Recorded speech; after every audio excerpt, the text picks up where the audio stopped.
দেশের বাজারে অনেকটা স্থিতিশীল বৈদেশিক মুদ্রার বাজার। ব্যাংকগুলো গ্রাহকের কাছে মার্কিন ডলার বিক্রি করছে 123 টাকা দরে আর গ্রাহকের কাছ থেকে কিনছে 122 টাকা দরে।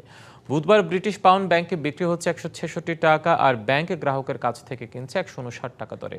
প্রতি ইউরো ব্যাংকে বিক্রি করছে 146 টাকা আর কিনছে 142 টাকায়। এছাড়া দেশের ব্যাংকগুলোতে সৌদি রিয়াল বিক্রি হচ্ছে 32 টাকা 80 পয়সা আর ব্যাংকগুলো গ্রাহকের কাছ থেকে কিনছে 31 টাকা দরে।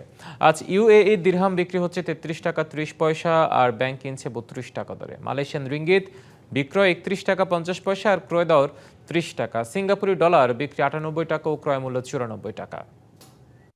বিশ্ববাজারে আজ স্বর্ণের দাম কমতির দিকে। প্রতি ট্রয় আউন্সে স্বর্ণ আজ বিক্রি হচ্ছে $4,711 দরে আর প্রতি ট্রয় আউন্স রূপা বিক্রি হচ্ছে $86.78 দরে। কমতির দিকে ইস্পাতের দরও।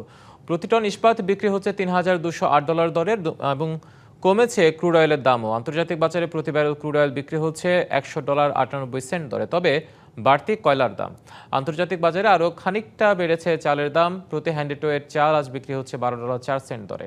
বিশ্ববাজারে প্রতি বুসেল গম বিক্রি হচ্ছে $658.80 দরে। প্রতি বুসেল ভুট্টা বিক্রি হচ্ছে $464.58 দরে। বিশ্ববাজারে প্রতি টন পাম অয়েল বিক্রি হচ্ছে $4,481 ঈদ আসবে, সাথে ক্যাশব্যাকও আসবে। নিজের বা প্রিয়জনের জন্য কেনাকাটায় এবারও নগদ পেমেন্টে পাচ্ছেন দারুণ ক্যাশব্যাক। তাই যাই কিনুন, পেমেন্ট করুন নগদে।